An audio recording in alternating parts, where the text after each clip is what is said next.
All right, well, I would say that we are here and ready. Glad to see everybody was able to make it.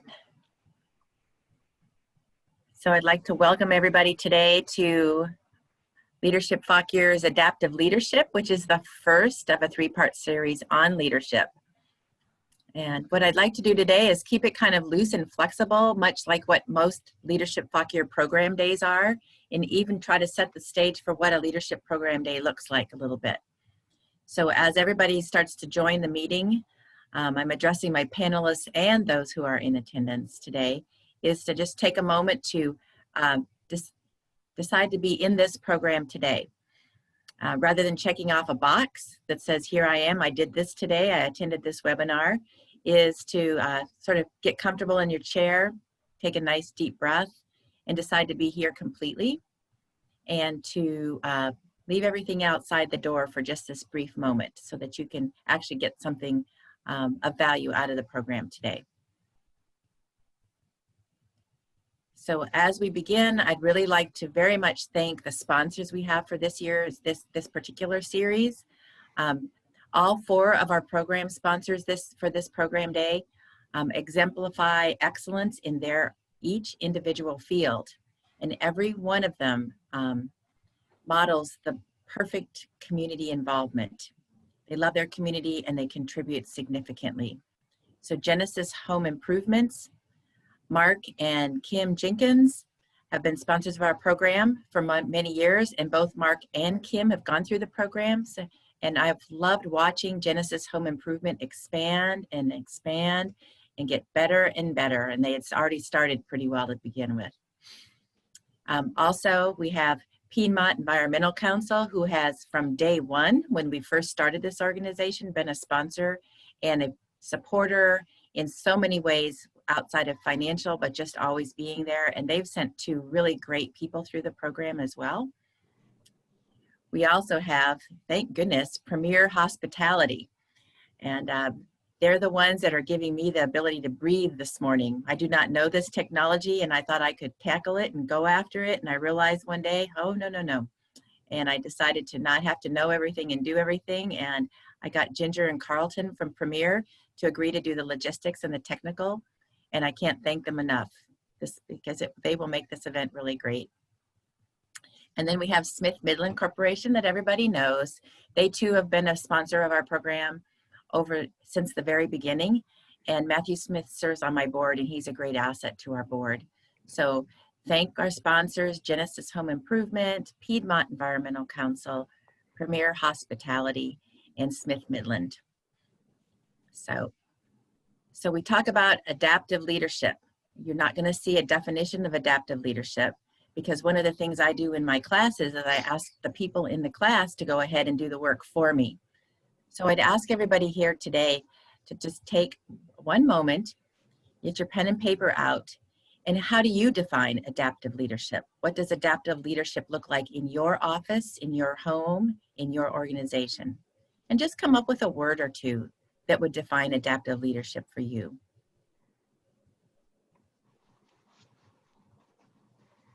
And that way it gets you thinking a little bit more. Rather than coming here today hoping that you get the big aha answer, I think if you take the time to listen to people and understand what it's like to just sort of sit and listen and change perspectives, could be most beneficial to you today.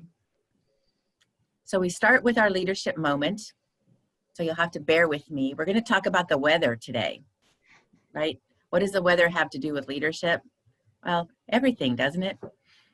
So we have weather. We have rain today. I was watching the news yesterday about we might get 7 to 15 inches of snow this winter. So Dr. Jeck, how exciting. You can be online now. You don't have to have a snow day anymore, right? Perspective on weather, isn't it? So we have weather. We have heat. We have storms. Weather is always with us, isn't it? It's always with us. It always has been with us, and it always will be with us.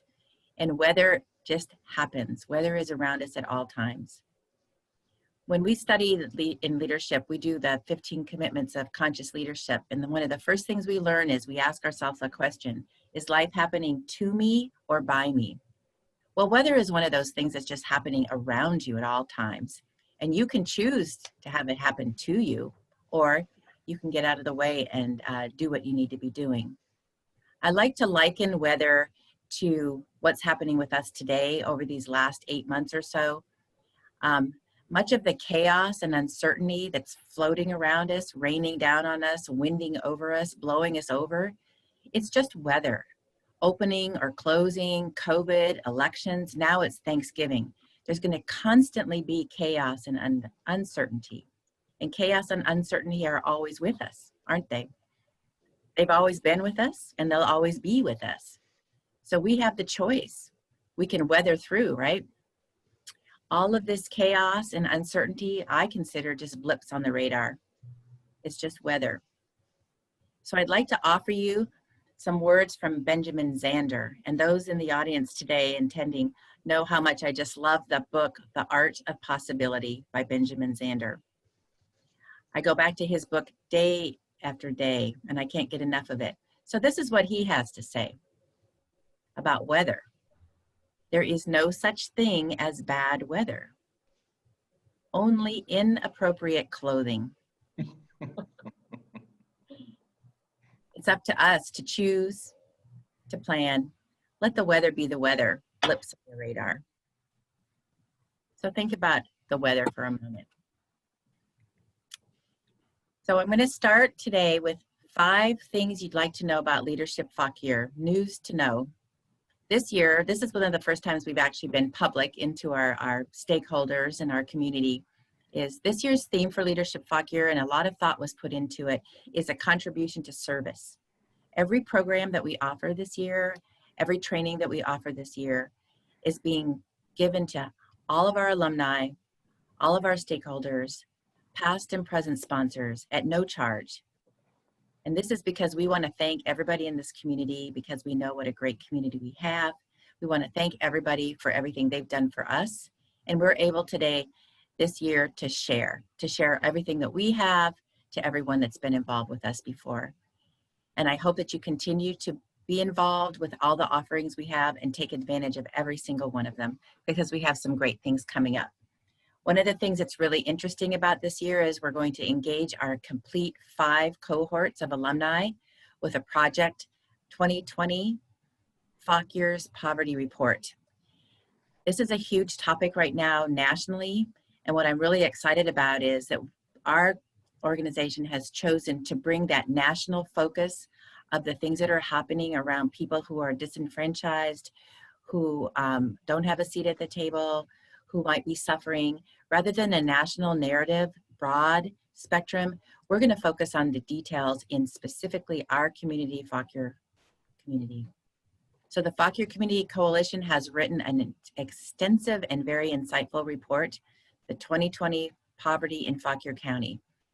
And this year, Don Sowers, my outgoing chair of our board this year, is spearheading this campaign. And our alumni are going to develop and implement a community information campaign around the issue of poverty and all the aspects of how it affects our citizens.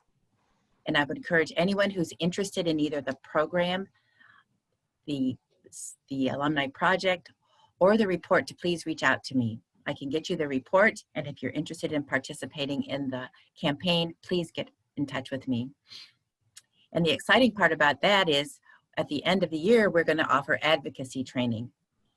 We believe at Leadership Fauquier that every community leader, one of the essential attributes that they need to have is powerful and effective advocacy. And we're going to be offering advocacy training in May, where you will get your hands dirty and really learn what to do and how to do it so that we can continue to make our community really great. So look forward to seeing that. My next item is I'd like to ask everybody here to think for a moment as we're talking about leadership and community leadership is who around you in your organization do you think exemplifies community leadership? Just think for a moment. Somebody that you've seen in your church, at the school, in work, in the home that exemplifies community leadership. It's an interesting concept that when you start to ask that question, your mind starts to run through and go, who could I think of? And why am I asking you that question right now? I'm asking you that question because this year we're launching the annual Community Leadership Award. That's right. So now you're already thinking about it. Rather than my telling you that we're going to have one, I'm asking you to already think about it. So now that you're thinking about it, keep on thinking about it. We are going to have an award for each of the 3 sectors that we work with: the public sector, the private sector, and the nonprofit sector. We have amazing leaders in all of those areas. So start to think and pay attention, watch your emails, because I'll be sending out the information on how you can nominate those great people that you interact with on a regular basis. And then, of course, the most important of our 5 things to know today is January 2021 is when applications for our next cohort become available. So pay attention, and we'll have those applications up and ready. And remember that it's open to public sector, private, and nonprofit. We try to make sure that our cohort is evenly dispersed amongst those. And please don't let money get in the way, because there are grants and scholarships available as well. So we like to work, and we like to keep our group very, very diverse in all aspects. So next, I'm just going to thank you all. Thank you all for filling out the survey at the end of the day.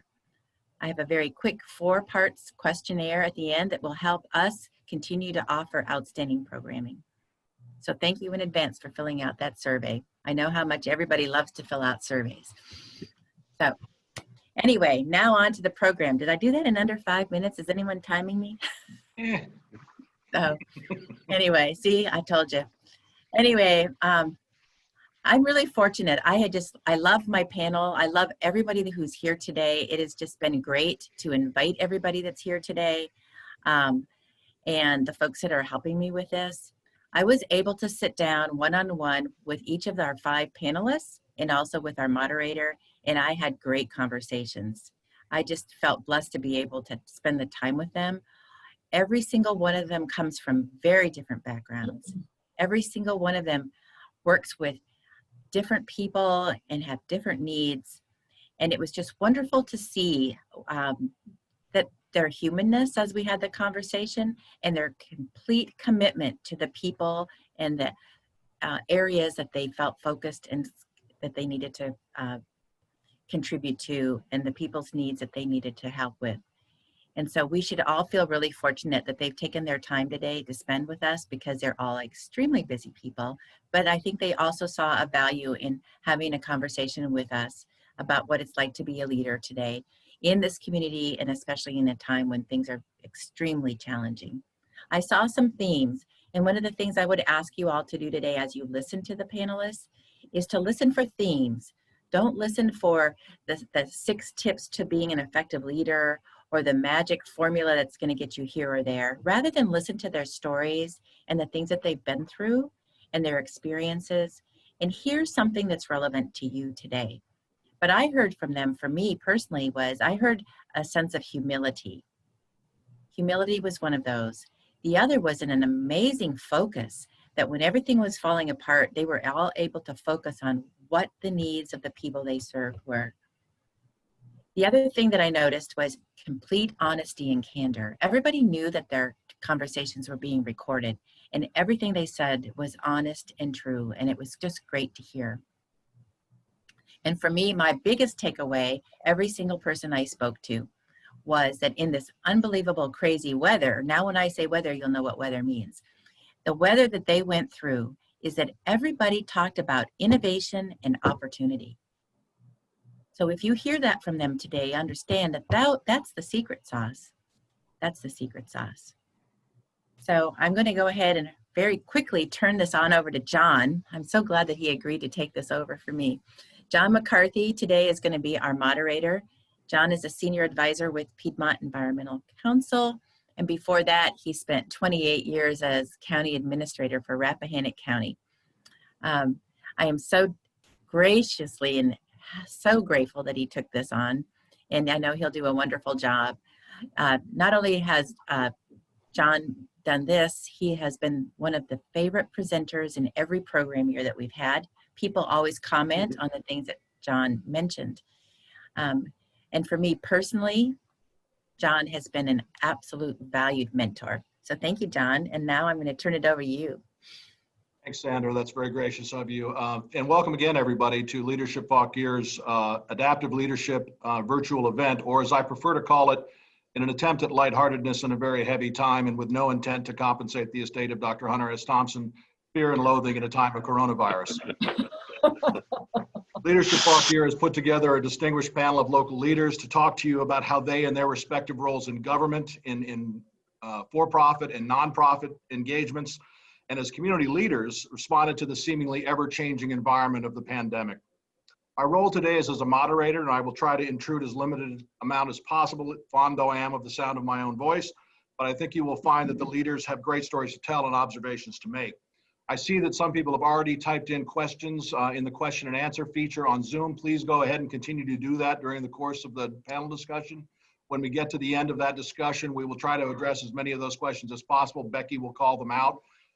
If Becky is so moved and there's something that comes up while in the midst of a discussion that she thinks would be great to intrude on right then, by all means, Becky, feel free to do that. Without further ado, I'm going to introduce our panelists, many of whom I account as colleagues, almost all of whom I account as long-term friends, and all of whom, without exception, are people I hold the highest regard for their work in our community. First, I'll mention Tom McDougal is the founder and CEO of 4P Foods. He's a tireless advocate for food equity and part of the movement to make fresh foods accessible to all. His business is based at their headquarters in Bint Hill. Lynne Bell is Executive Director of Fauquier Boys and Girls Clubs after having previously served as head of school at Midland Christian Academy, Director of Residences at Foxcroft School, and Assistant Dean of Students at Darrow School. Lynne took over the local Boys and Girls Club in 2014 and has grown its programming while working with her board to retire debt and place it on a secure financial footing. She is a member of and has chaired numerous boards, including the Fauquier Chamber of Commerce.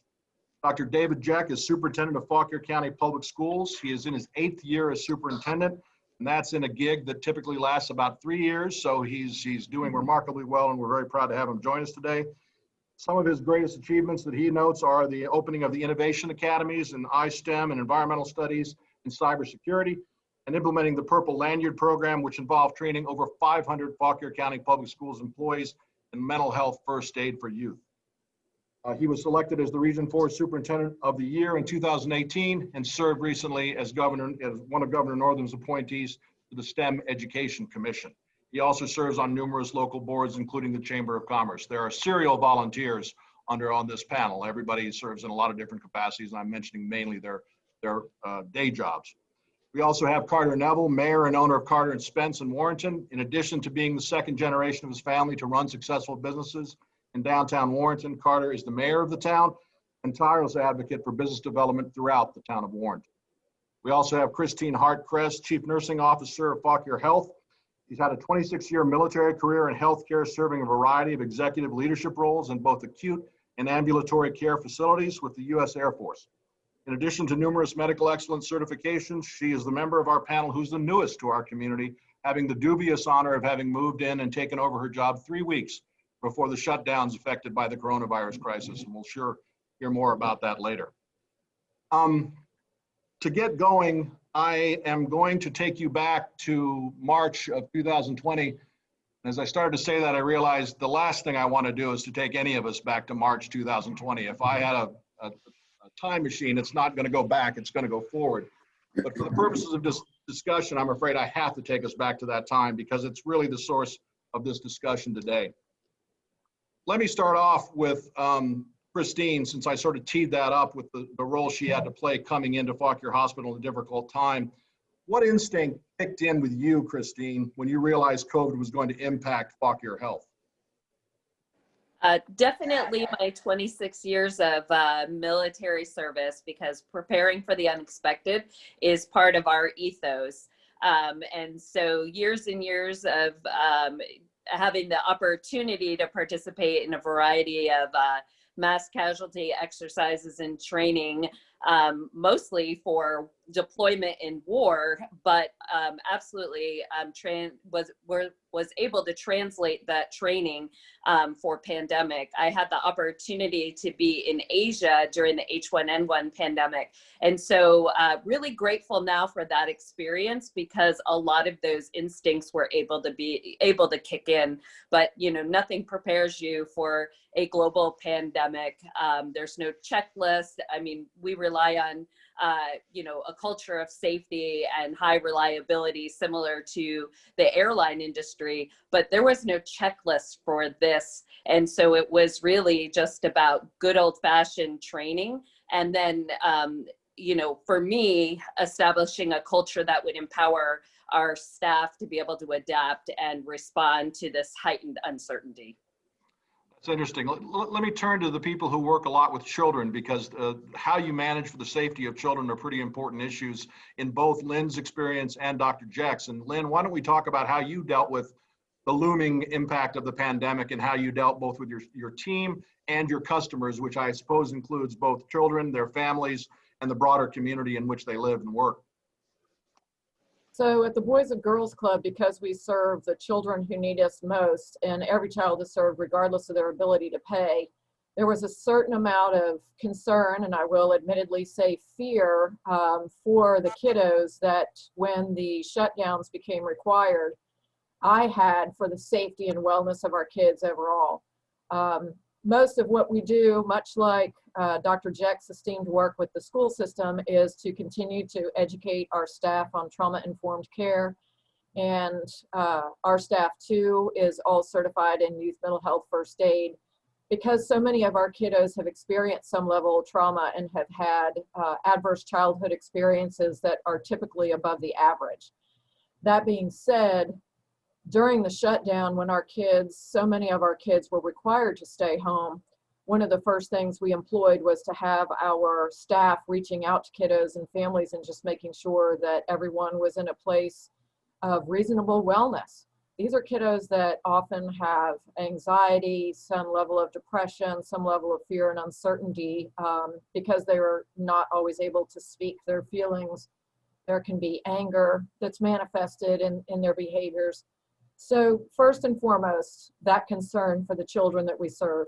And of course, secondarily, organizationally, what are we going to be able to do to continue to serve those kids, to continue to earn the confidence of our donors, while also helping to maintain a level of safety and confidence in our staff, or from our staff, making sure our staff felt like they were heard, that they felt like I, as the leader of the organization, was helping to keep them safe, helping to preserve their jobs, to make sure that their income was stabilized. It's really about making sure that you can express a level of organizational safety. I will say that this is not really the first crisis that the club specifically has been through. It was just something that was more universally experienced by our whole community.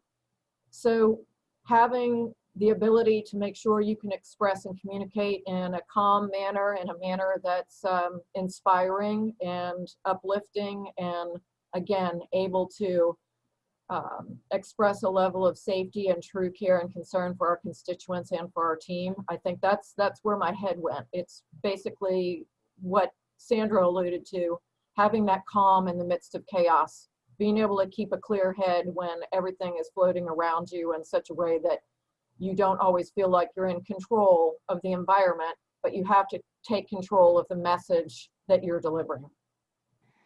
It's interesting. One of the constants seems to be that while all of us have very different businesses, all of us had to figure out a new way to conduct our business and change environment. I'm thinking also of Dr. Jeck when I think he observed fairly recently that he didn't realize he was going to be in the Wi-Fi business, but suddenly he is. So Dr. Jeck, maybe you can talk about some of the challenges you had to face when you and your team were thinking about transitioning to this coronavirus environment where a lot of your kids are going to be home. And I know recently, just this week, you've pivoted to some in-person learning as well, but that Wi-Fi is something that you didn't really think that much about 2 years ago or even a year ago. So over to you. Yeah, it's Wi-Fi. the provision of meals. We're at over 250,000 meals now we've provided to folks who are in need. The Wi-Fi piece is just, it turned out to be, you know, in terms of mistakes and what I could have done differently from the outset, that Wi-Fi piece, I completely underestimated the condition of the Wi-Fi and broadband availability within the county, and we're still dealing with it. And but yeah, I think it's a combination of being able to pivot and stand behind your decision, even if that means in 48 hours you're going to pivot again and say, you know what, I know we told you this 2 days ago, but we need to go. We're going to have to go back and revisit this because this other thing isn't working. Hotspots is a good example. You know, we immediately started purchasing hotspots to help families. Hotspots are just for, you know, folks who don't have internet service in their homes, for example, and learn right away that well, those hotspots are only as good as the Wi-Fi, or as, excuse me, the cell signal in your community. And if you have poor signal, then the hotspots don't work. And so that was another one of those pivot points where we said, okay, well, let's put buses in parking lots in various parts of the county that are equipped with more powerful hotspots where people can go. Not ideal, but you know, the point is having to pivot and then pivot again and then deal with the fallout, which often is angry fallout. And as Lynn said, but as a leader, you have to take a step back, understand where people are coming from, understand where the frustration is coming from.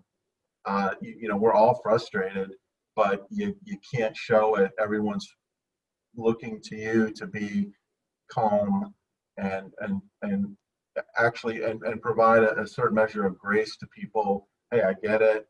I know you don't mean, I know you didn't mean what you just called me. That's cool. I understand you're frustrated. It's all right. We're going to get through this together. But there's been so many different pivot points. And I'll just conclude with this. There's so many different pivot points, and you just don't have time to go and explain it like, okay, we're gonna change what we're doing, or we're gonna implement this thing, whatever it is. And let me go through the whole rationale of why we're doing it and explain each piece of the decision-making process. We just don't have time to do that. It's often you're moving quickly and just trying to make the right decision for kids. And parents want to know two things when they send their kids to school. Are my kids safe, and are my kids learning? That's what parents want. And so we've got to ensure that in a virtual environment or in a hybrid model, we have to still ensure that. And so that's at the top of the list in terms of the decision-making process. And Lynn can totally relate to this. You start making decisions about programs and frameworks and whatnot. Top of the list is it good for kids? Is it gonna, you know, are kids gonna be safe? And are kids gonna benefit from it? And you start there, but there's lots of other stuff that kind of goes into the decision and the process. And it's just not possible to be constantly explaining like, well, let me walk you through why we did that. And that's hard for people, and I get it, but yeah, it's that ability to just pivot, make decisions, look at the data, rely on the science, and move forward. Thank you. I'll turn now, I guess, to the two sort of for-profit business voices in the community. I'll turn to Carter first, and then Tom. Carter, you've talked at great length about the need to sort of help businesses survive during this crisis, businesses throughout Warrenton and throughout the broader community. And I think Warrenton gets a lot of credit regionally for the efforts you all have made to sort of close some streets and create some outdoor dining experiences, to be flexible on signage and stuff. Can you talk a little bit about what you view the role of the town is in trying to help your businesses get through this tough patch? Yeah, I think the most important thing, hang on a second, I'm having a, all right, I couldn't hear myself as I was speaking. We hear you. Yeah, good, great, fantastic. I think the most important thing was we need to kind of get out of the way and allow businesses to the freedom to move. And as Dr. Jeck said, you know, everyone's pivot is a little bit different in an environment like this. And for the most part, our role, you know, in terms of regulatory and ensuring safety and building, and you know, the zoning ordinances are there for a reason under normal circumstances, and this was anything but normal. So we immediately looked and said, if we pull back a little bit and relax and understand that, you know, when things return back to normal, we can resume our normal operations and policing powers, but without sacrificing public safety or the most important parts. Where is the need for businesses to push forth? I mean, so we look at the sign ordinance, for example. Businesses needed to put out temporary signage to indicate that they were open. In absence of normalcy, they needed additional ways to get their message out. The rollout Warrenton, moving out the, closing down the streets as restaurants were allowed to reopen and serve outside. I mean, there was no other way they could have survived had we not done that. I mean, businesses would have shuttered and closed. So we really kind of had to toss out the rule book and start fresh. And the good that's come of that, I think, in that allowing these pivots to come forth and seeing the benefits. In the past, we would sit and dither and discuss, and all of the arguments against certain advancements or innovations would be given equal credence. And eventually, you know, you sort of end up in the point of inability to move forward because every input, particularly the negative or the contrarian inputs, take equal credence. And at this point, we didn't have a chance to listen to the naysayers. And so it was just a matter to say, this is the only way, and let's try and let's see. And the truth is that, you know, businesses have innovation within them. If we allow them to push forward, let them lead the way. So part of, I think, of effective leadership is listening, and in a way, you know, allowing the parts within your organization and the chance to be their best. If we determine what is best for them, oftentimes we stifle that creativity. And so we pulled back and the creativity flowed, and it showed the potential that exists within all of us. So part of leadership and part of the town's role is allowing that to guide us, to say that we are not the experts in all fields, and let the parts within shine, and then let that be our guiding light as we move forward. That's great, Carter. Thank you. And you sort of, I will distill that down into sort of times aren't normal. Quit trying to act normal. You know, you need to be reflectively and respond to the circumstances. And I'm going to turn now to Tom. Perhaps more than a lot of for-profit businesses, Tom's 4P Foods is a very mission-focused, oriented business. It's got a broader goal in mind as well as profit, but it also basically looked at a chaotic situation in March and decided you had to pivot. So Tom, can you talk about that a little bit? Yeah, sure. I'll take this thing on and off intermittently. Thank you, first of all, for hosting and facilitating this and inviting us to participate. It's cool to see everyone, at least virtually. Yeah, so we're a food hub, which means that we work with a lot of local and regional farmers, particularly small and independent ones. We sort of play this role as a benevolent distributor of good food. Food hubs, as John said, many of them around the country, us included, have this sort of dual mission of purpose, which is on the one hand serving farmers to try to give them better access to markets at prices that make sense for them, and simultaneously on the other side working to create more equitable food systems so that regardless of income or race or zip code, everybody has access to good food, which is sort of a paradigm shift, because we're so far from that reality in most cases right now. Good food, healthy food, sustainable food is a luxury and a privilege, and we believe that it should be the norm and a right. So it's a good mission to have. It's a hard mission to have oftentimes, because economically those two things are often at odds with each other. How do you pay a farmer what he or she deserves, and then serve historically underserved and marginalized communities at a price point that makes sense for them, which is going to have to be lower than the price they just paid. And so food deserts exist, or food apartheid is one of my heroes likes to call it. So leading up to March, our food hub was a model where about 50% of our sales and revenue was to wholesale customers, so restaurants, grocery stores, institutions, school systems. And then the other half was this sort of direct consumer model, where sort of an online farmer's market, so to speak, where people can buy food from local farms and have it delivered to their door. And then the third week of March rolled around, COVID hit, and pretty much overnight, about half of that business closed. UVA is our biggest customer, JMU is our second biggest customer, and they both closed on the same day. The week after that, most of our restaurants closed, and so all of that business was gone. And we panicked because when you lose 50% of your revenue, it's hard to make payroll. And this was all, mid-March, prior to PPP, prior to the USDA money, and prior to and just a big dark unknown. So we were worried first about ourselves and our company, because we figured that was probably going to be the end of it for us. And then worried secondly about our farmers, because for so many of them, we work with a couple hundred farms just here in Virginia alone. They really rely on us as a good partner and customer. And they too are hanging on by a thread in many instances. So the idea that our business would disappear was sort of scary.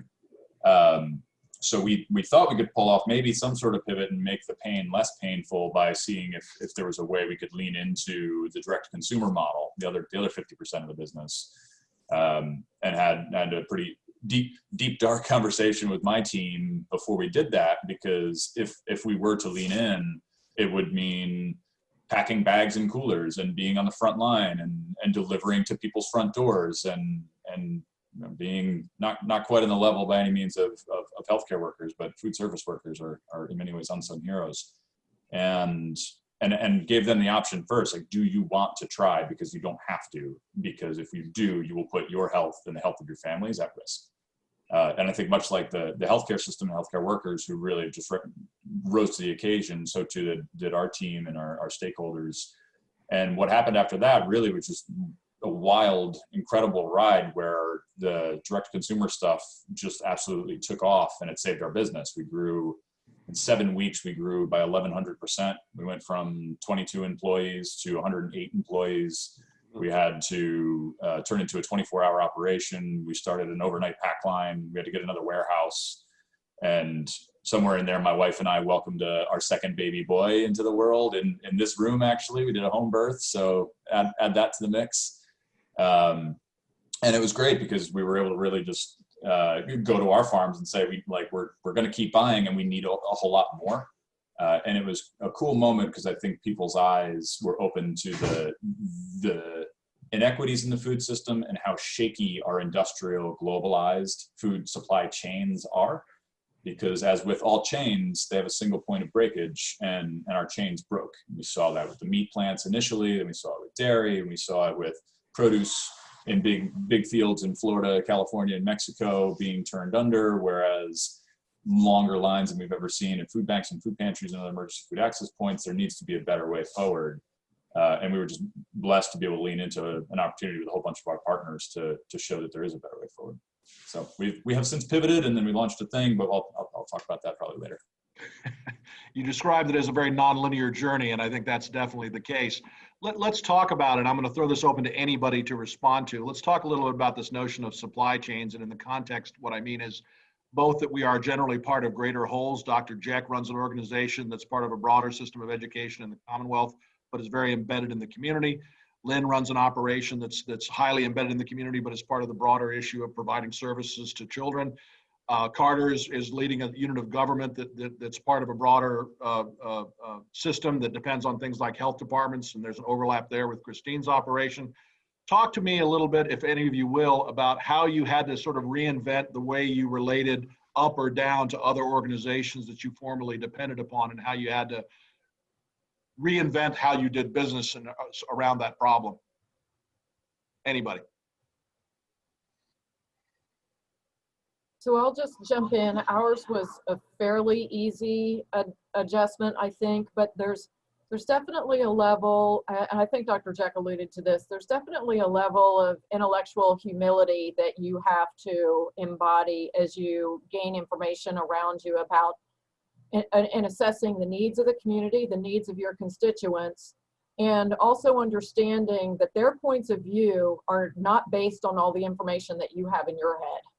So there's definitely value and an importance in understanding where the other folks in your environment are coming from, and knowing that their experience and input is valuable, but it all has to be taken into context. So as we spoke with our donors and our families, certainly our families had a certain amount of fear too in getting their kiddos back out there, because at that point, they didn't really know. I mean, there was this media kind of driven fear, and I'm, you know, definitely this is serious. There's no doubt, but the reality is, and having us take many of the same precautions that we would take during flu season, there is still a level of management where the risk can be minimized to a great extent.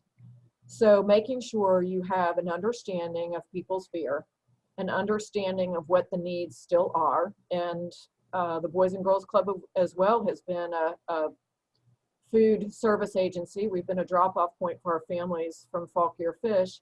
But again, that put our folks still in the front lines of having contact, and even up until the point in April when we reopened on a very small scale to kids on site. But it was, as Tom mentioned too, just about having the communication, having that open, authentic communication with your staff as well. Are you willing to do this? There were some that opted out, and there were some that had medical reasons to opt out. There were some that said, I'm doing this no matter what, because it means a lot to me that we continue to serve kids.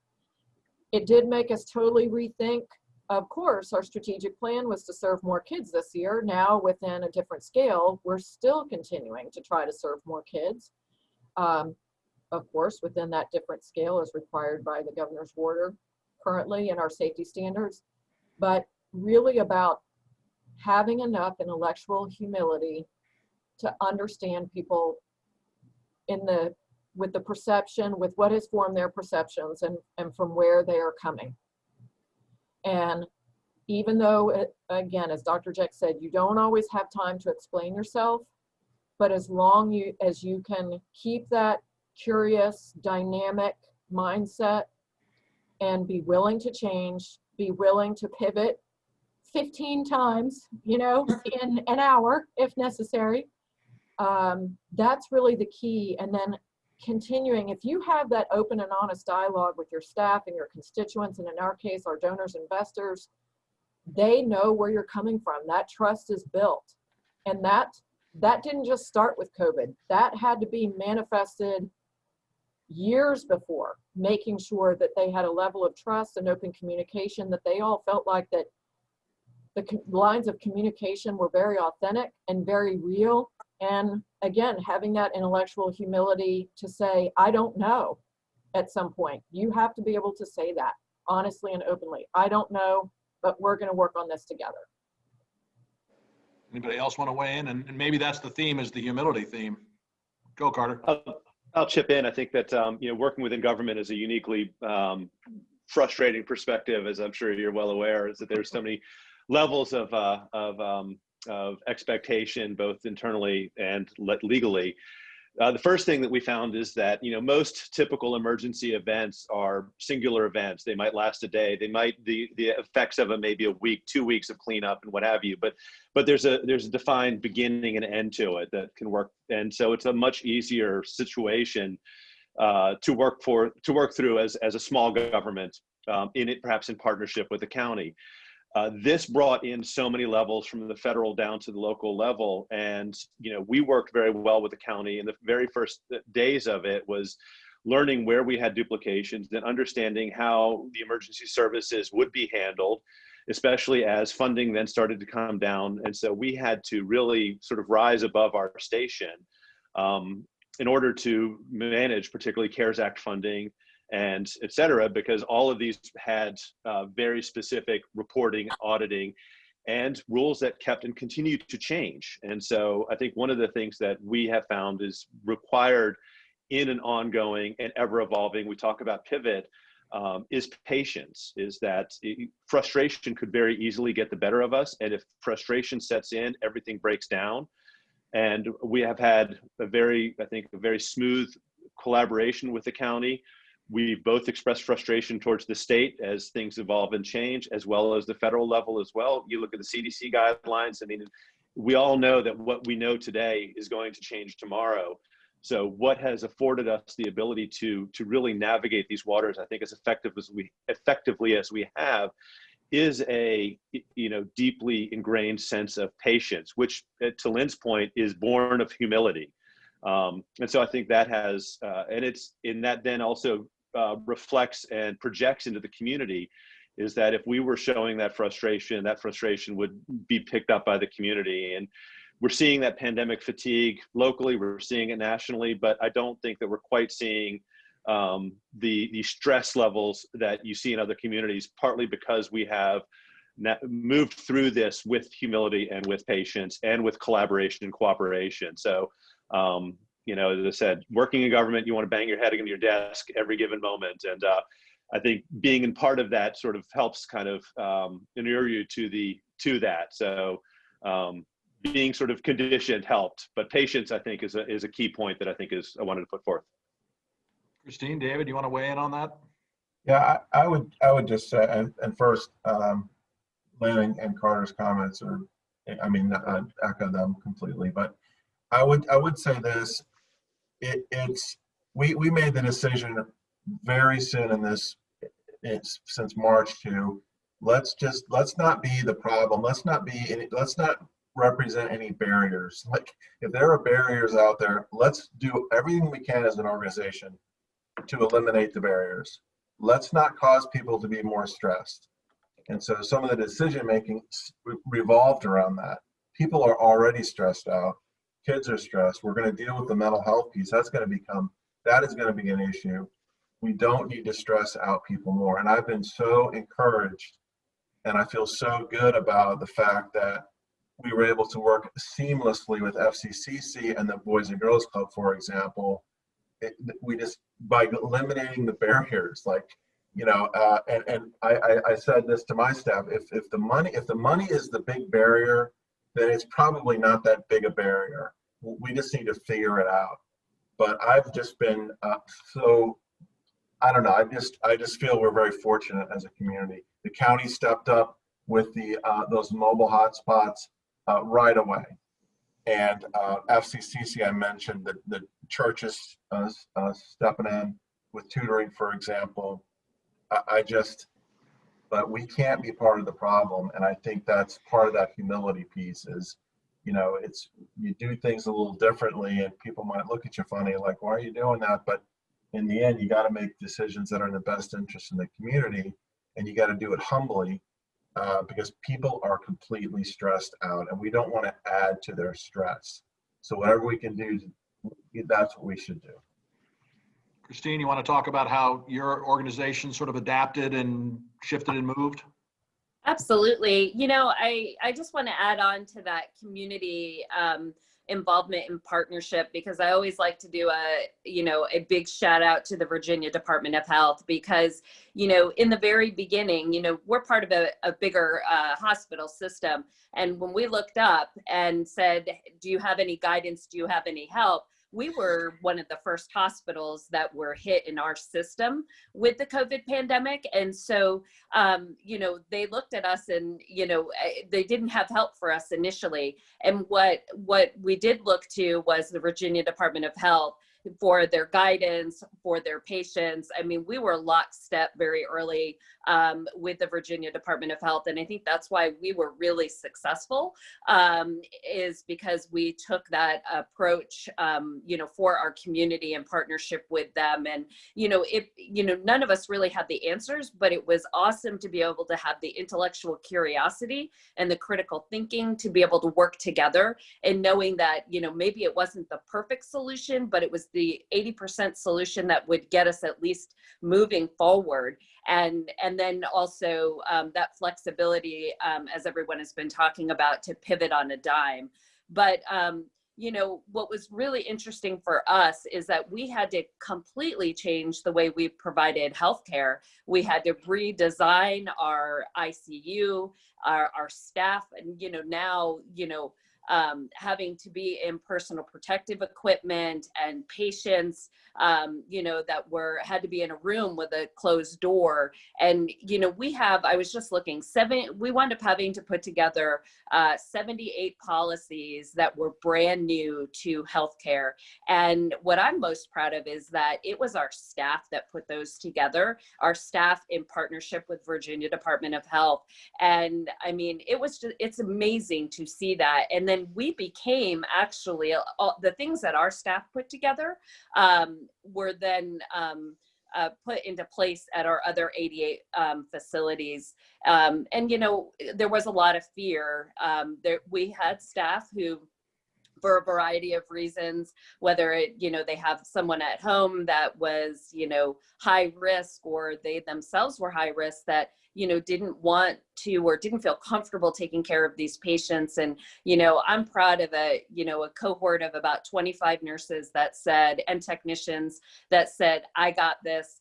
I can take care of these patients. We want to be the experts. And, you know, a year ago when we talk about proning, I don't think nurses would say, we're going to flip patients upside down and leave them there because it's going to help them be able to breathe better, or even some of the medications that we had to use. And so, you know, I think our staff has really been resilient, really exemplified resiliency, because they put the patient first.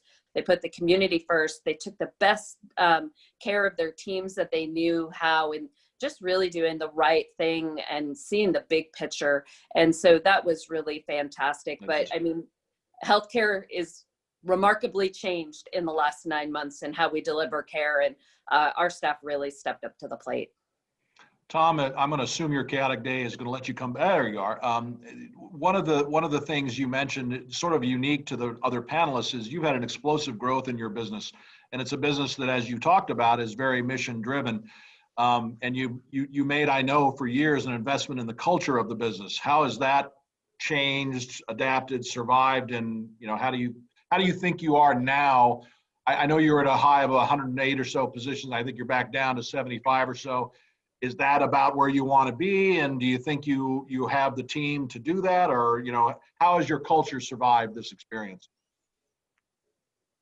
You're on mute. How about now? There you are.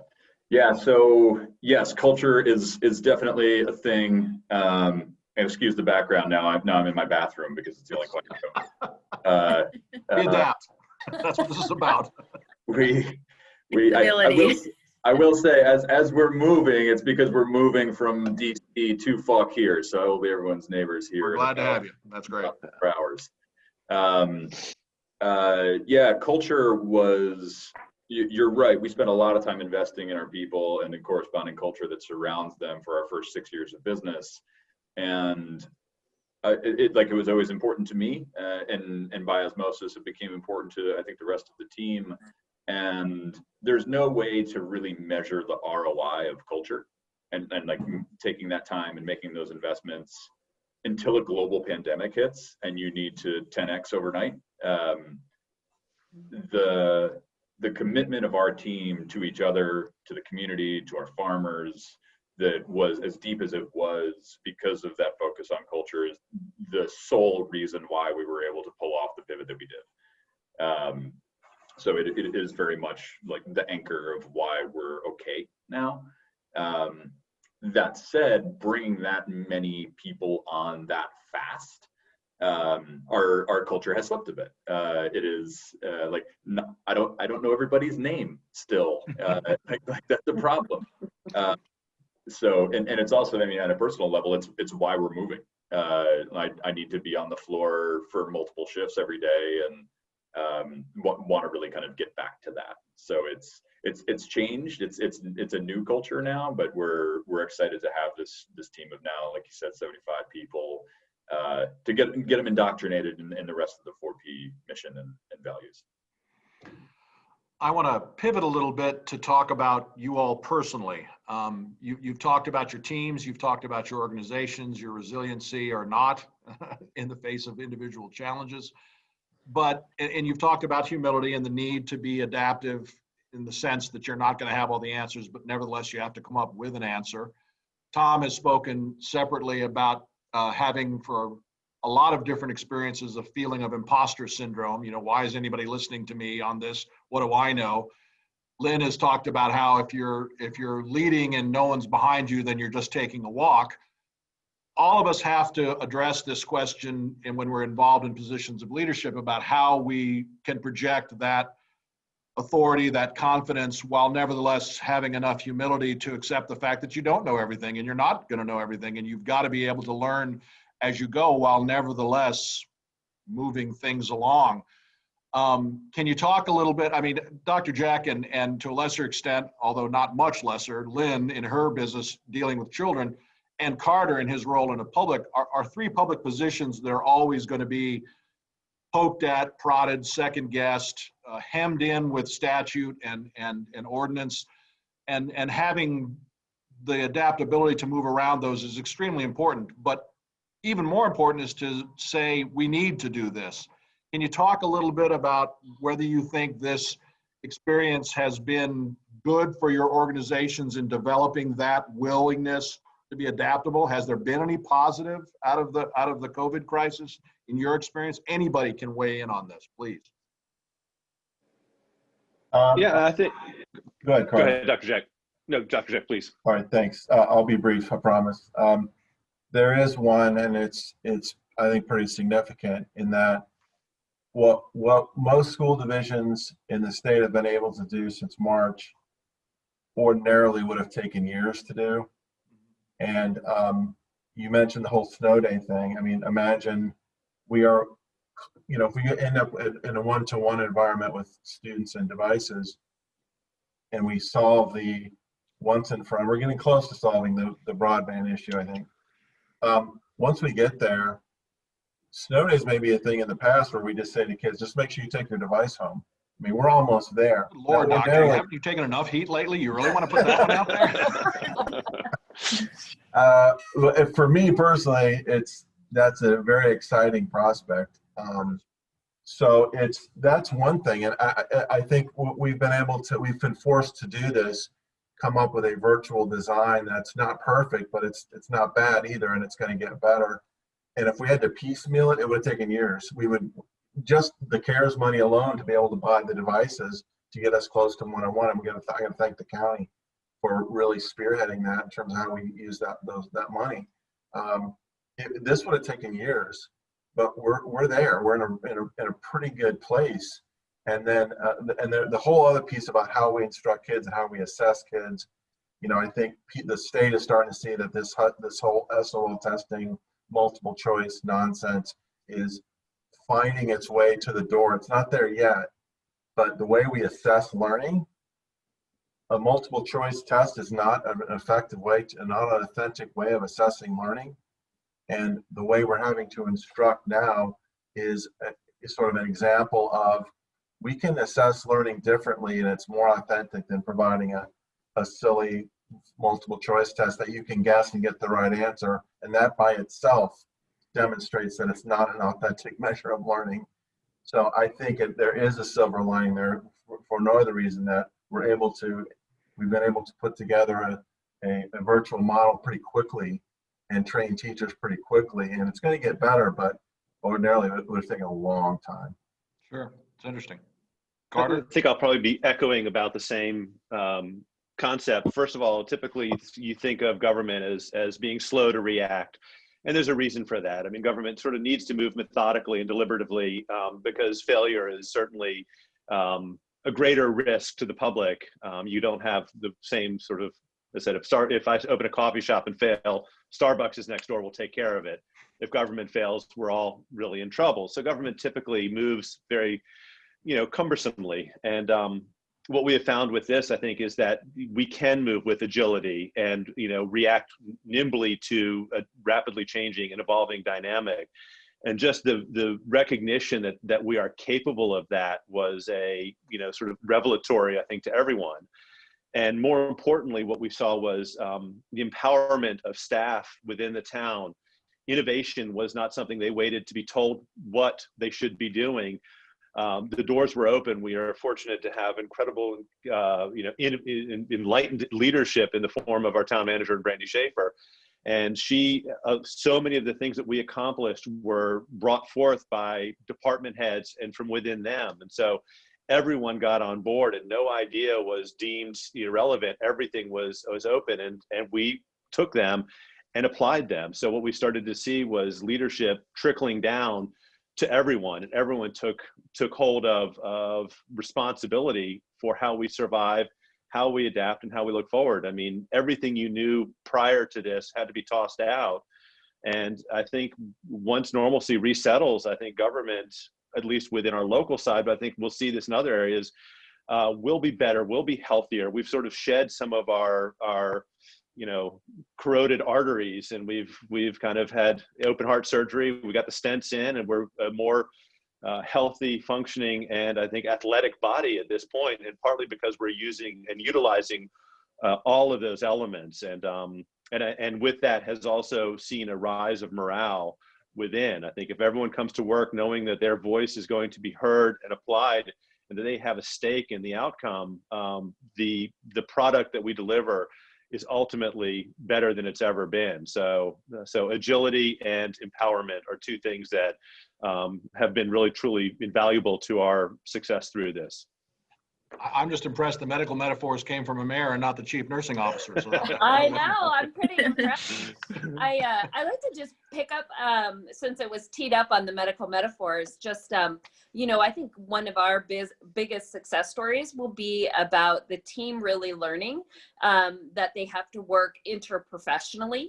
Healthcare is so famous for everybody works in their silos. And I think that this pandemic really showed our team that every decision that is made impacts another department, and that every best decision is made when we all work together to contribute to that information. So bringing all the stakeholders together. So I really think that breaking down in silos in our healthcare system has been really beneficial. The other thing that I saw is now coming kind of out of a different state of normal is the engagement and people people really responding to, hey, that nurse, that tech, that facilities staff member were able to have an idea, bring it forward, execute it. Everybody loved it. I want some of that. And so what we're seeing is there is a lot more staff engagement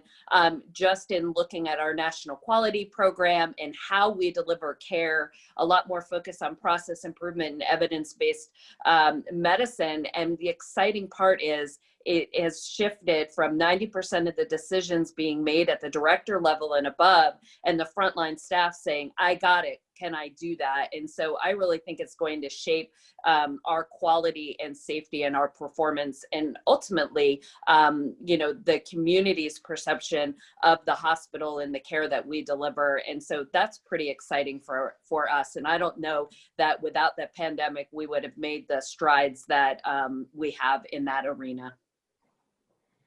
Lynn, were you about to weigh in on that? Yeah, actually, I was just thinking to what Carter said and to what Christine just said too, and even to a certain level how I've seen the school system work. Leadership doesn't stop at the apex of your organizational chart. It's really got to be throughout the organization, and it's about, as Tom referenced, it's about that culture of I say listening, but it's communication. Remember, listening, if you rearrange those letters, it's silent. If you rearrange the letters in the word listen, it's silent. So being able to take the time to make sure people are heard and to let them innovate, as you guys have all referenced, let your team innovate. I'll be very candid. Our role, although seen as essential, it's considered high risk. And we've had significant trouble adding to our team and therefore potentially serving more kids because people see us as a high risk function. And the fact is, and again, very candidly, we had one COVID case. It did not go on beyond that one child. That one family. It did not go beyond that. So that meant that all of our systems were working.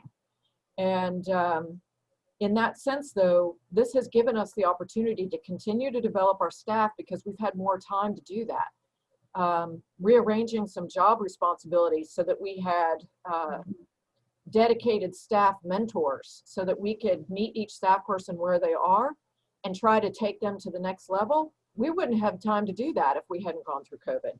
So that idea of how you continue to thrive in the midst of a crisis is really about organizational evolution, whether it's a government or a for-profit or a nonprofit. It's about organizational evolution and being able to see the opportunities at hand that you might not have even have thought of previously. So that opportunity to develop our staff was one that I didn't really see coming, but we have taken advantage of it. One of the, I think only Tom is in the demographic where he's got little kids, but one of the things I've been constantly surprised at is the adaptability of my employees in our organization who have young children who have really been struggling. You know, they're trying to find the right balance, whether it's preschool age kids or school age kids, about how they're going to do their education, how they're going to run their lives.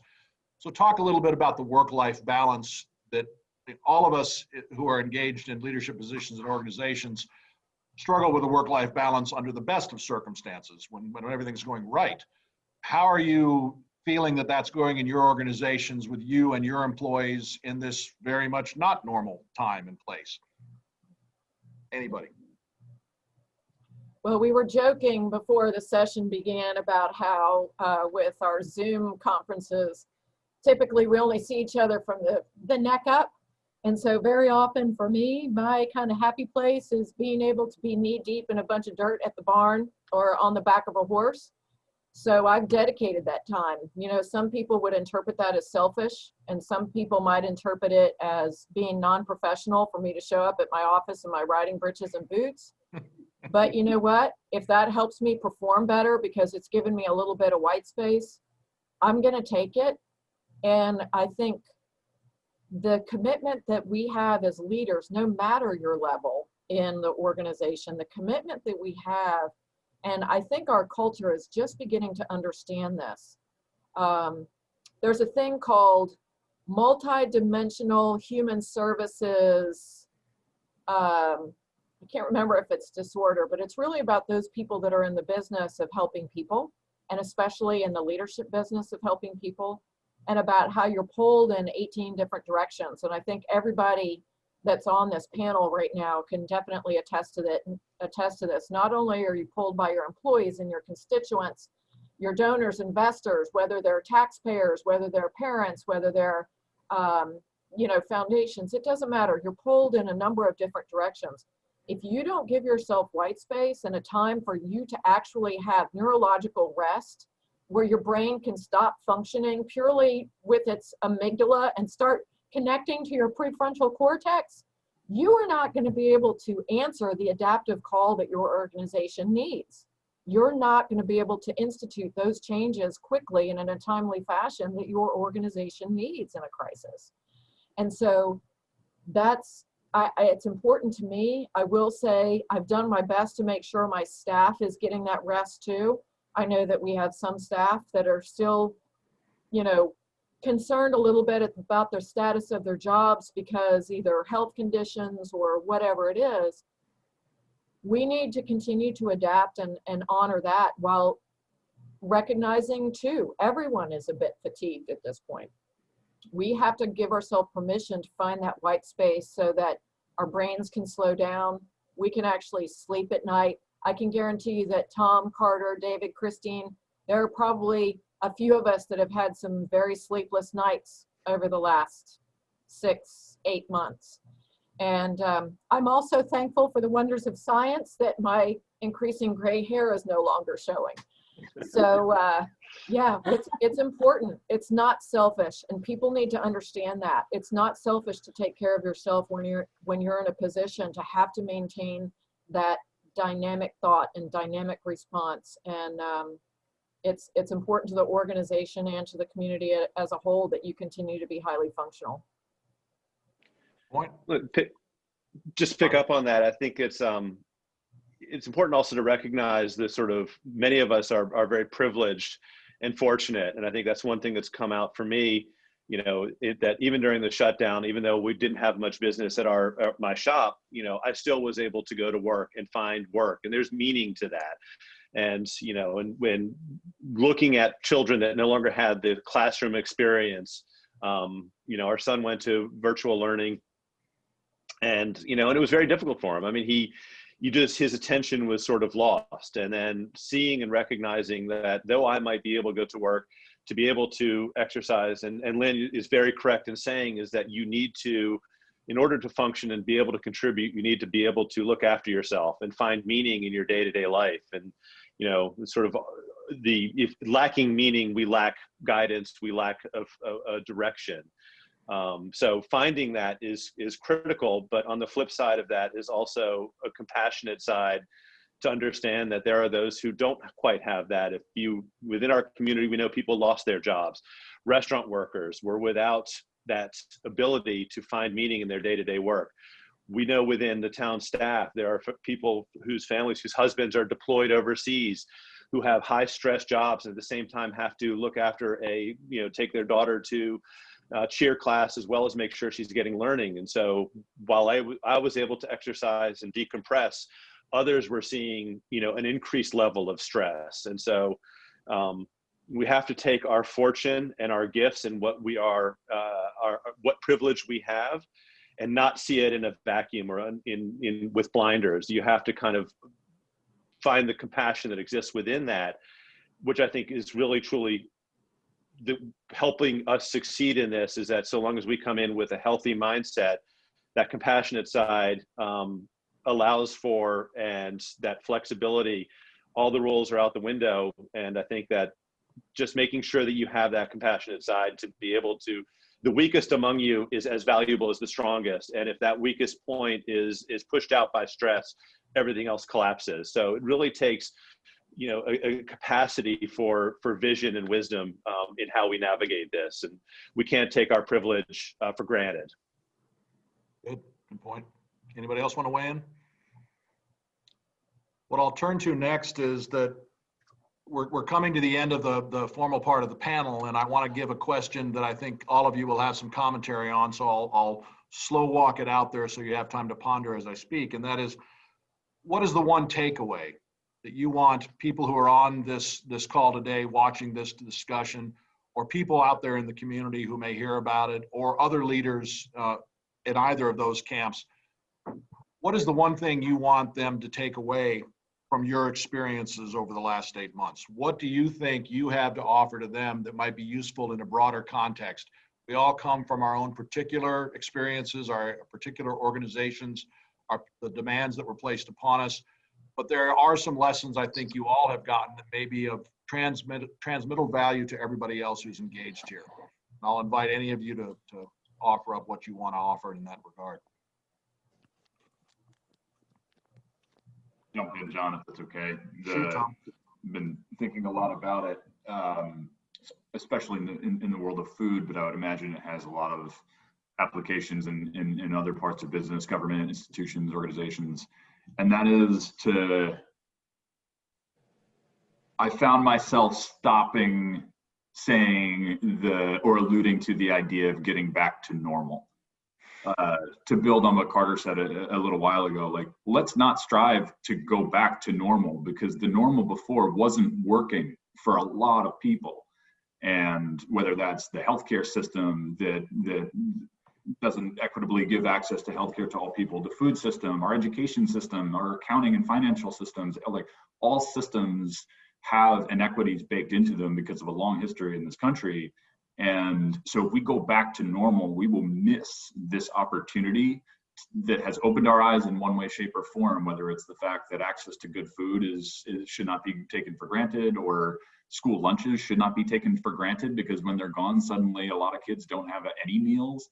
Let us not go back to normal. Let us use this moment where our eyes have been opened to recreate a new paradigm from across all of our systems. And it's going to take a relentless pursuit of leadership to achieve that. But again, sort of echoing Carter a little bit there, recognizing that inequities are there, they always have been, and this crisis has exacerbated them. So let's not close our eyes. Let's not get to a vaccine and come out the tail end of 2021 and strive for the way that it was, because the way that it wasn't working. Call to action. Carter?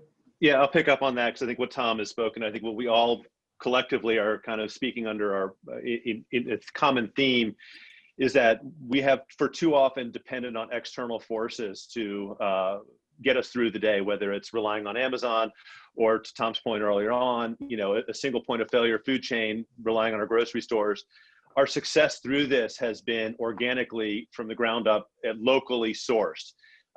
It has been regional, and it has been even more so within the county. When you saw the farmers market, people lining up, driving to go to the farmers market at a time when supermarket shelves were bare.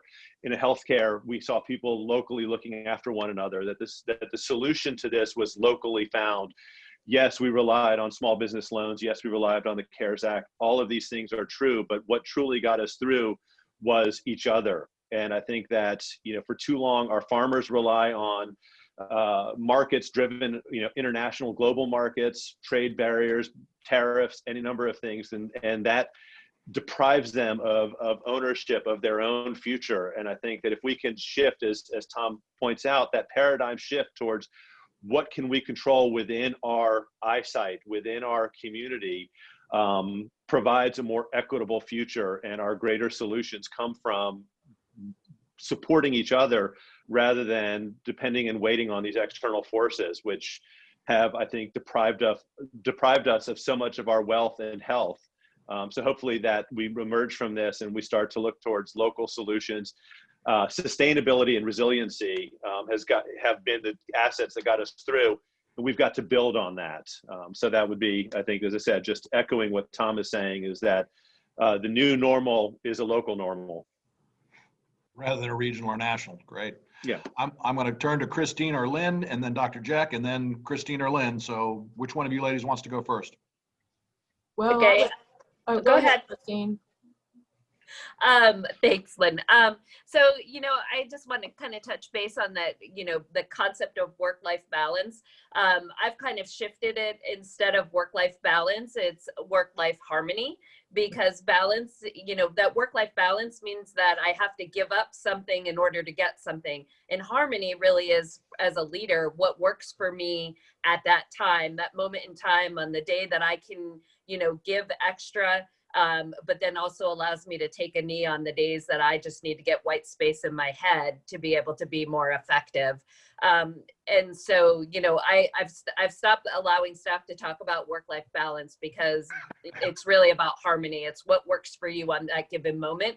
And, it tends to, when you use harmony instead of balance, there's less criticism of people telling you that you need to take a knee when maybe you don't need to take a knee today, but tomorrow you do. And in probably around June, we started calling this the new abnormal around the healthcare system. And I think now, 4 months later, like Carter said, it's the way we are, it's where we are today. I think on the healthcare system, it's really given us an opportunity to use technology, and, the CMS giving the 1135 waiver to allow telehealth. And so that's really expanded access to healthcare for our elderly population and for those members that are out in rural communities.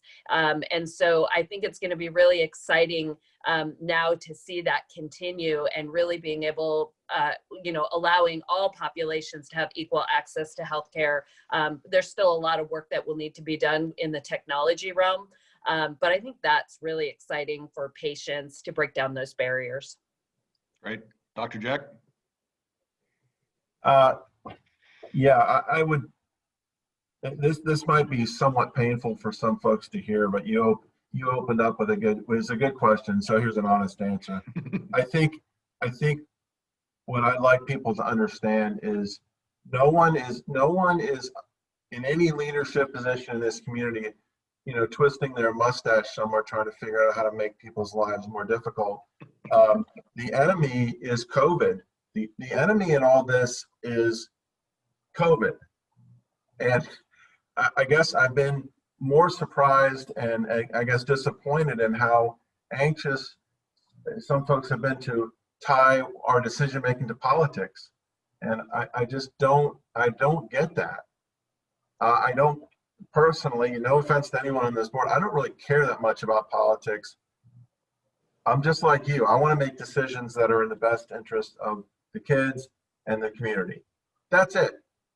And it's kind of the stuff that's and a lot of it's through social media that has been really damaging and is I don't know, is implying that you're making decisions because you're, you know, I've been called a left-wing fanatic and further right than Genghis Khan in the same day.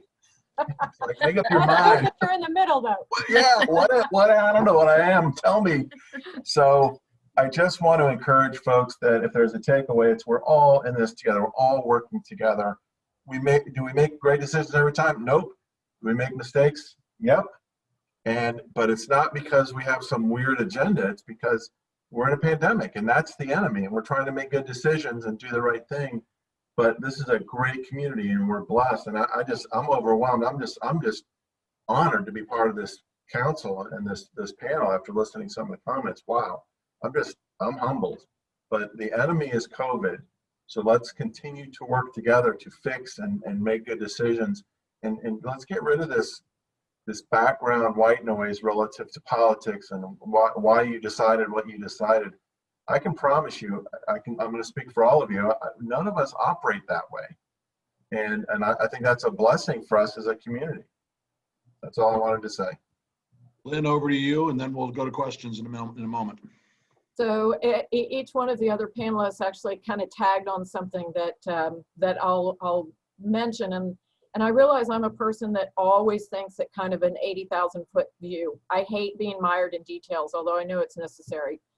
Nonetheless, what's really become important to me is helping people understand that we as a nation and we as a culture, in global terms, are very young.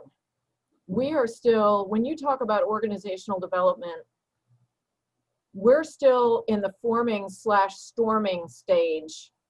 We're not quite norming yet. And we're definitely not performing 100%. There are areas that are performing. I will say the areas of performance that I've seen have been in those communities where they've really honored the assets that their citizens bring to the decisions that they've had to make in confronting the enemy Dr. Jeck noted as COVID. COVID has created the chaos, but it's made us really think about what's important.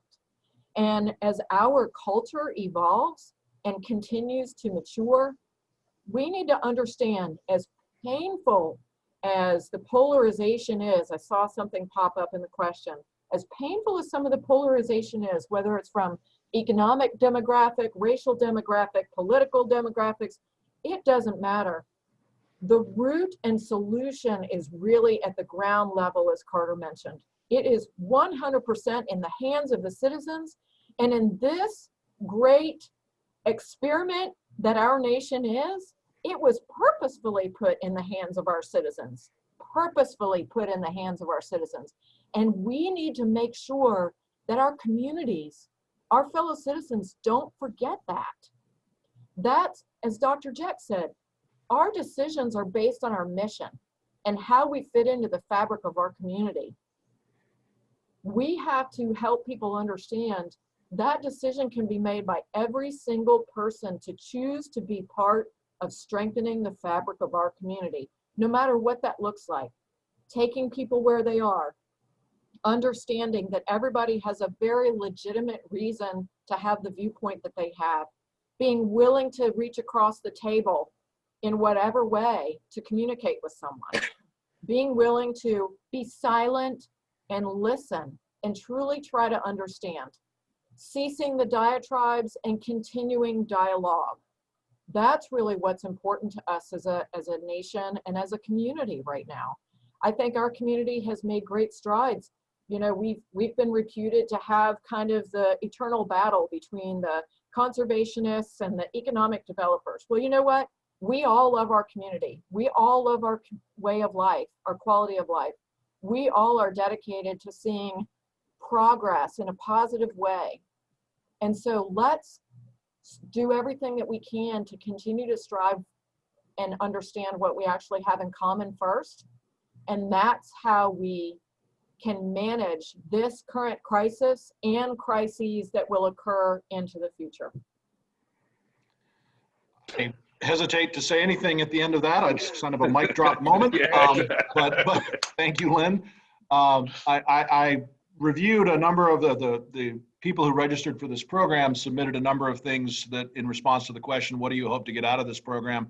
And I tried to weave a lot of what they had to ask in the questions that I prompted you with, although one of them did say that they hope to get enlightenment out of this. So can any of you offer just blanket enlightenment?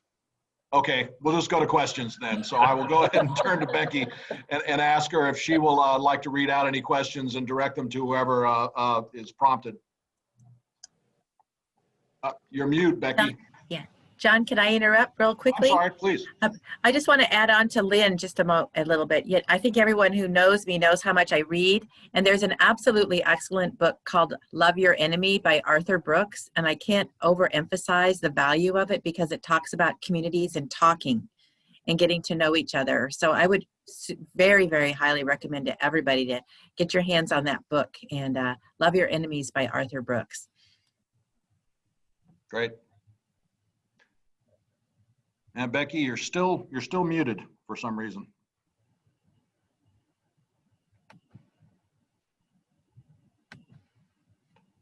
Does anybody who's got a voice want to read the questions or pick a question to read? Sandra, do you want to? I am. Okay, so here's a question about the theme that was being seen as breakthroughs are born out of breakdowns, opportunity out of crisis.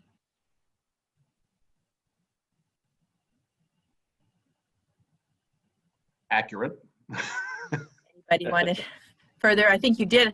I think everybody did elaborate. I was a bit amazed at 78 policies, Christine, the hospital put in place. That's overwhelming to me. I can't imagine. Well, he didn't mention it today, but I've talked to Dr. Jeck in the past, and he said that, and if you go to the Fauquier Public Schools website, the frequently asked questions out of the current crisis is now over 1,000 answers. Oh, wow. You know, if you have to concoct an answer that's canned and ready for anybody who has it, and you're already at over 1,000, you're dealing with information overload. Carter, something that you mentioned that I was always aware of too is back to perception and innovation, that you got a little bit of pushback because you took away parking in Warrenton and there just isn't enough parking. Is that true? Well, so this. I'm saying that sarcastically, you know. No, well, okay. I'll refrain from giving the absolute answer on that and just sort of give a little bit of background. And it goes back to what was revelatory in this whole experiment was about 5 years ago. The discussion came forth, and this goes back to the how government is slow to act, and we get to sort of our courage gets put in check because you don't want to make decisions because there might be pushback or you're afraid to upset some of the people. So 5 years ago, there was a proposal put forth to introduce parklets, and these were heated debates at town council and lots of discussion about the importance of parking, and parking was the most important thing. And, I know as a business, I hear it occasionally, but I can elaborate on that at another time as to who needs parking versus who doesn't, the convenience of. And so eventually town council at the time passed a resolution allowing for parklets, but there was so much concern or fear that it never happened. And so we were governed by fear as opposed to governed by opportunity and innovation.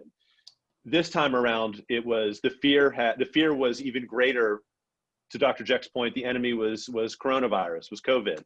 So reassigning where our fear was, we found opportunity, and we took courage where in the past we had been governed by that fear. And so we found out, and I, as a business, this is the longest stretch of time I have gone with customers not bringing up their lack of parking. So we've taken away more parking, and I've heard less complaints about parking because people are so happy to see people outside enjoying Warrenton, enjoying the outdoor spaces. And so, it's nice to know that what I thought to be true was borne out to be proven in the case that people want a social space. You want a place where we can connect with one another.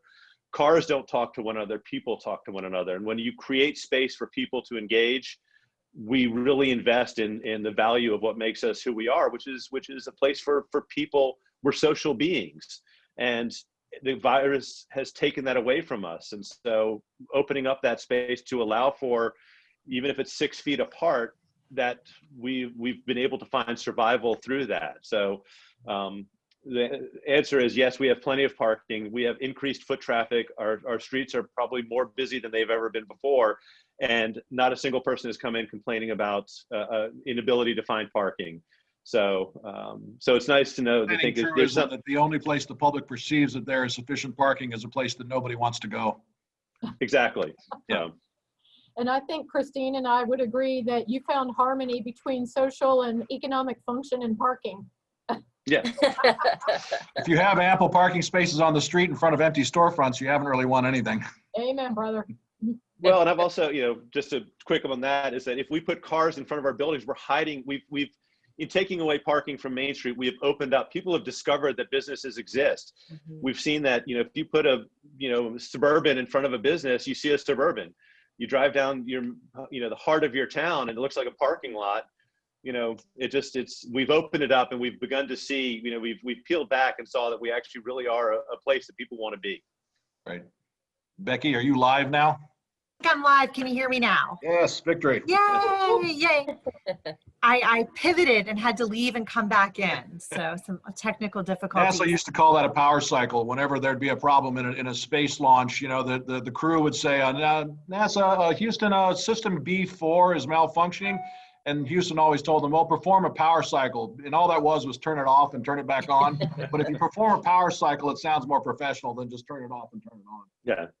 There's really just been a lot of great comments, but I'm going to take a comment and make it a question. So Renee says, let's strive not to get back to normal. And some of you have already mentioned things that you've learned along the way that you are going to incorporate moving forward. But what are some other things that you're going to do in each of your organizations that are not going to be like it used to be, that you're going to continue to do? So Carter, you're on my screen. Yeah, Lynn, you go.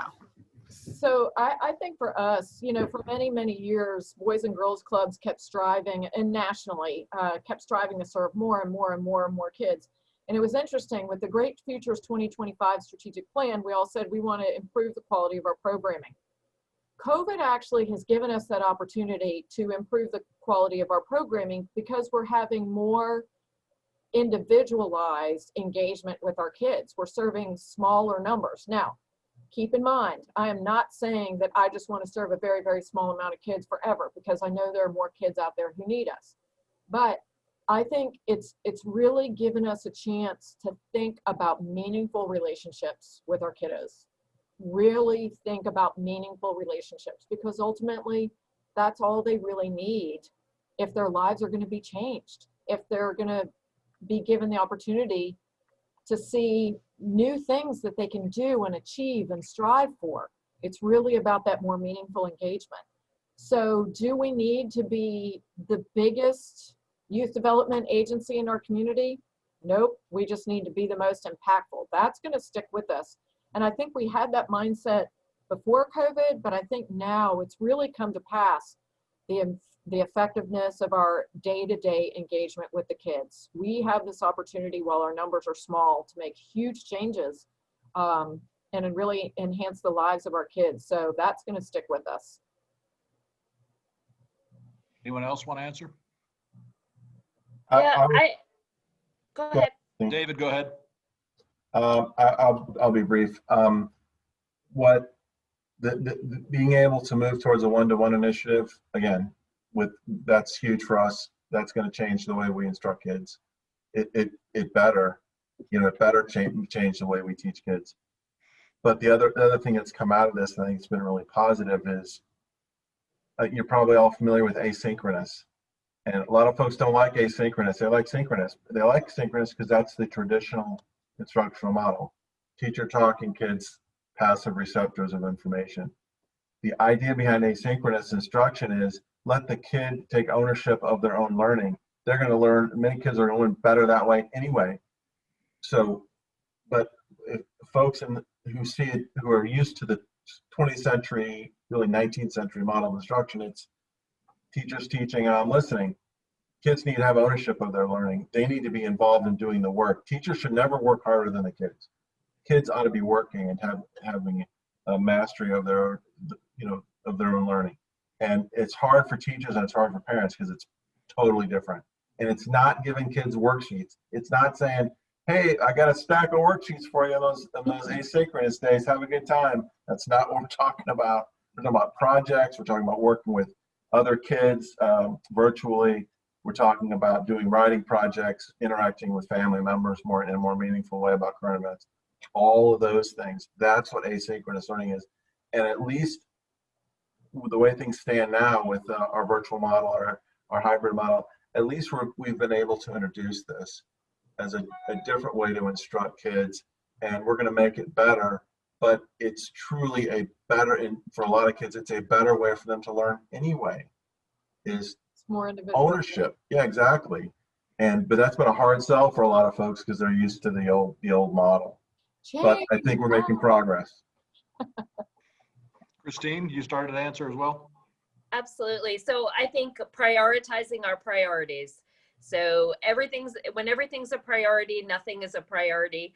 One of the things I'm going to do after we leave here is sit down with our nursing directors to really look at what are our priorities and what are we going to accept that is not going to be now, right? The things, focusing on the things that have the greatest value and can reach our patients versus all the other things that maybe we want to do or we thought we needed to do. Also, a lot more focus on staff development, bringing back the basics of nursing care, those touchable moments with patients. Nurses are so task oriented. I have to start an IV. I have to measure your urine. I have to listen to your heart. But what about really making sure that we're present with our patients? This was really very evident when we reduced visitation, especially for our COVID patients, to keep our staff and family and community well. But it's about, for nurses to be able to dial back on the tasks. The tasks are important, but it's about holding hands, setting goals for our patients, being responsive, because we are filling the gaps that the families were previously doing. And so a lot more focus on compassionate care and creating memories for our patients. And I think that will go a long way in emboldening that trust in the care that we're providing. And then also to be able just to hardwire our practices. But again, that goes back to prioritizing our priorities. Tom, you were about to lean in on that one. Yeah, for us, the thing that won't change. So in March, in addition to the pivot, we also, together with some partners, we launched a new coalition called the Mid-Atlantic Food Resilience and Access Coalition. And it was a call to all of our sort of fellow food system stakeholders throughout the Mid-Atlantic, not quite Mid-Atlantic, I guess, as far north as Baltimore and as far south as Lynchburg, Richmond. Because in the early days, there were so many conversations that were happening that were all strikingly similar, be it geographically isolated. And it seemed like there was an opportunity to really strategize as a region, but then act and execute at a hyper-local level.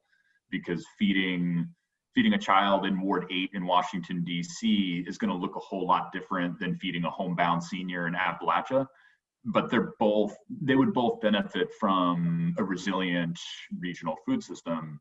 And so we brought together this coalition where it was, a lot of good food system actors, for-profits, nonprofits that we've all sort of worked alongside each other for the last 10 plus years. But it was a moment where we've really come together and started to work with each other in a way that we never have before. So for example, we raised $1 million. We became a participatory grant-making organization, and we deployed that capital right back into the community with the spirit of how do we keep farmers farming and paid? How do we keep food service workers working and paid? And how do we keep families in need right now fed? So we worked with like folks like SCCC and Community Cooks and Venus and her team that she put together downtown, and we were able to churn out a ton of meals. And that type of model has now sprung up in Montgomery County, PG County, DC, and this whole coalition is really working together in a way that it's not going to go away.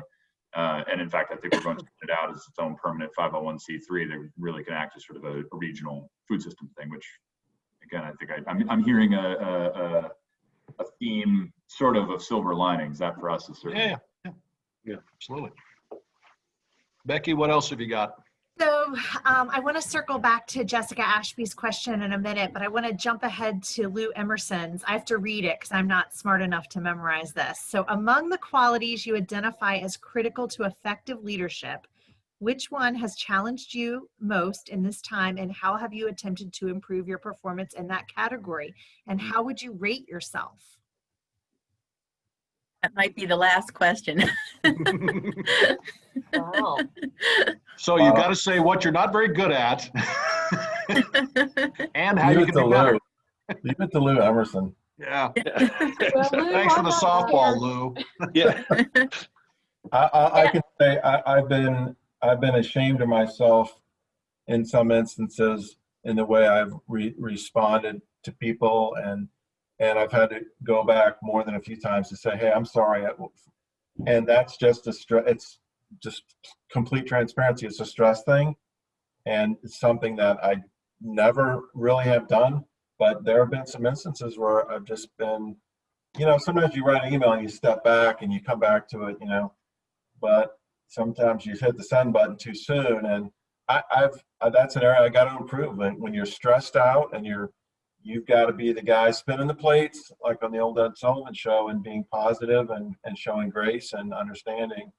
But I got to improve on that, because there have been a few times in the last 8 or 9 months where I've just said enough and written or said something that I had to then go back and say, yeah, I didn't mean it. Or the way I said it was, here's what I was really wanting to say, and I apologize. And I'm not proud of that, but it's just an area where, I need to improve. Lynn? Lou.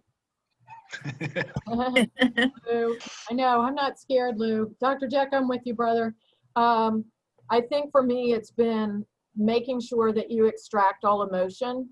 And I guess parallels a little bit what Dr. Jeck just said, but I find myself, what really pushes my button, and I'm making this public, what really pushes my button is a lack of transparency that breaches trust. That pushes my button. And so when someone, it's fine for someone to disagree with me, but I want there to be an open disagreement, and I want for there to be dialogue surrounding it so that there's understanding with it.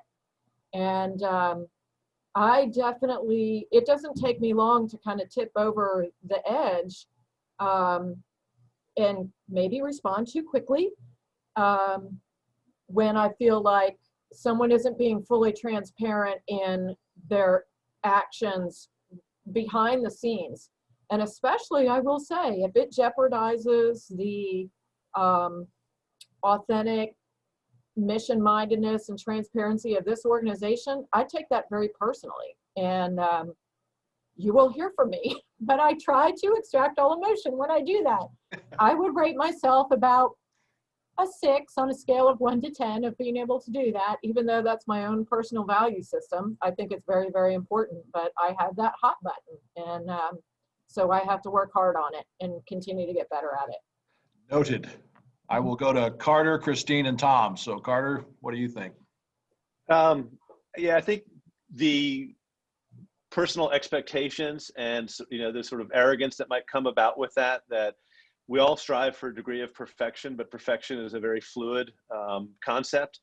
And, we are imperfect beings, even in the best of days, and in times of stress and a very uncertain, landscape we're working on. Applying that filter of expectation that is unique perhaps to you, but is not really reflective of those around you, is a very unhelpful stress point. And I've seen that from myself towards my colleagues, and with Ms. Schaefer, and I've seen my colleagues doing it as well. And it's sort of build on that diverging ideas of perfection, and which just sets yourself up for failure. So I think that the humility we've spoken about frequently in this, you kind of have to keep yourself in check, and we fail to do that. And so that's my failure in this, is that if someone has not lived up to my expectation, that really reflects me. That's not their performance. And so if you step back and give people the space and then recognize that as the highest level of perhaps your achievement, find perfection in that. not in some preconceived idea. And so that's been, I think, the hardest thing. I think our biggest problems internally have been when we have set unrealistic expectations and basically created a path for failure and then reacted to that without looking and saying, that's me. Good. Christine? So I would say meeting people where they are and really being open to, you know, where they are emotionally, where they are in their capability. You know, for me, I've always been all in all the time, you know, with that military background, you know, you sign up for whatever it is, risk, harms, all included. And, you know, I was really, you know, very struck by healthcare team who, you know, were frankly fearful of taking care of patients with COVID, fearful for themselves. And I did not have initially a whole lot of patience or tolerance because, you know, I kept saying, well, whoever said healthcare was safe, I mean, there's lots of infections that we are exposed to every day. How is coronavirus any different? But, you know, I think for me, having to check that bias at the door because, you know, maybe not as supportive, you know, whether they were words or nonverbals, really did not support our culture of safety and encourage people to be able to raise their hand and say, I don't feel safe. I am concerned. And so for me, it was really about having to check my biases and understand that everybody is coming at this from a different perspective. And, you know, maybe they're not giving what I think is 100%, but maybe it's 120% for them. Yeah. Yeah. Know the capacities involved. Tom? Yeah, I think for us, there's been a lot of those. A lot of our work, as I mentioned at the top of the call, is really centered on creating a more equitable food system, both upstream and downstream. And starting in May after George Floyd was killed, really taking a look in the mirror at embracing what it means to be not just an actor in trying to build a more equitable food system, but truly being an anti-racist organization and being an anti-racist person. It does that transfer and flow all the way through. And when I looked at it and did an audit, the answer was we could be doing way better. We weren't sourcing from enough farmers of color. We don't have enough Black and brown farmers in our network, and we should be trying harder and should have been trying harder all along.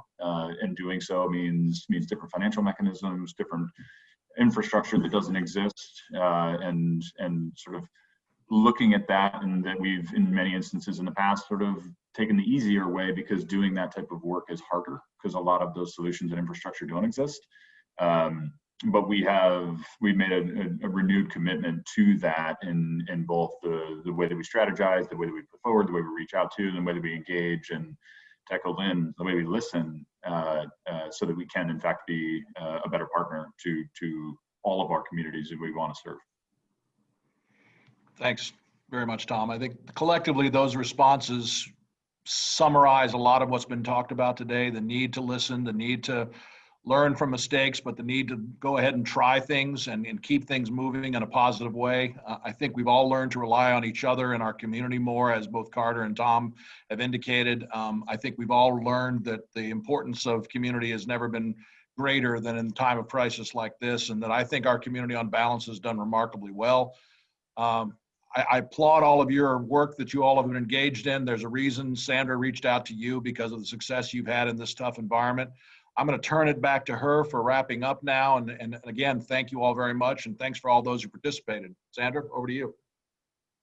Wow, that was a perfect last question. We couldn't have orchestrated that any better, right? Like I planned that. I like that. Which one of you did that? Oh, that was there. All right. All I have to say is this conversation today has exceeded my expectations, and I had very high expectations. So I'm a little bit like you, Carter. I have very high expectations. Anyway, I want to thank each of you, but I want to pull back to something that I can't remember which one of you said about relying on external forces. You were talking about the community at large. I bring my stuff back down to small level leaders. Why do we keep looking outward for what we already have inside? So we all today, I know that everyone that listened to at the panel today felt something that kind of said, wow, I like that. That speaks to me. It's in there because it was in there already. So I encourage you as leaders, to look inside, that internally you have the answers and you have the ability, and begin to listen and to trust. And then when we all do that, what happens to our community? You guys have just been great today. I really, really appreciate you taking the time, and your honesty is just great. But that's just because you're just authentic leaders. So that it comes out in the way you speak. So I appreciate it. I want to give another last minute thank you also to our sponsors, Genesis Home Improvement, Piedmont Environmental Council, Premier Hospitality. Oh, thank you guys. It all worked. I'm so glad. And Smith Midland. And the only thing you need to remember now is there's no bad weather, only inappropriate clothing. So choose wisely. Choose wisely. Thank you. Thank you. Bye, everybody.